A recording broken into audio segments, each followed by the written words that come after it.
اسلام آباد پولیس نے P T I کے اہم رہنماؤں کے وارنٹ گرفتاری حاصل کر لیے۔ ذرائع کے مطابق اسلام آباد پولیس نے غلام سرور خان، زلفی بخاری، واسق قیوم سمیت پی ٹی آئی کے دیگر رہنماؤں کے وارنٹ گرفتاری حاصل کر لیے۔ علی امین گنڈا پور اور پرویز خٹک اسلام آباد پولیس کو پہلے ہی مقدمات میں مطلوب ہیں۔ ذرائع کے مطابق عوام الناس کی بڑی تعداد وفاقی حکومت سے سڑکیں کھلوانے کے لیے اپیل کر رہی ہے۔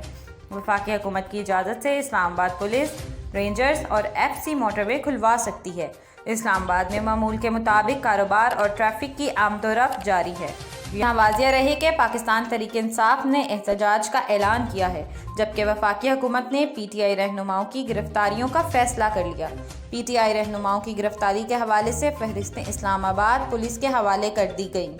فہرست میں پرویز خٹک، علی امین گنڈا پور، شیخ راشد شفیق، عامر ڈوگر، علی نواز ایوان اور عامر کیانی کے نام شامل ہیں۔ اس حوالے سے قانون نافذ کرنے والے اداروں کا مشترکہ اجلاس ہوا۔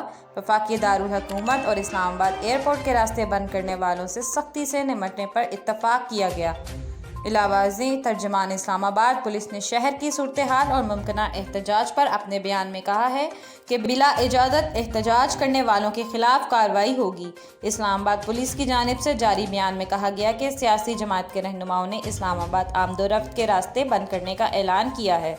اس وجہ سے اسلام آباد کے شہریوں، طلباء اور مریضوں کو مشکلات کا سامنا کرنا پڑ سکتا ہے، لہٰذا سفر شروع کرنے سے پہلے شاہراہوں کی صورتحال جاننے کے لیے 15 پر کال کریں۔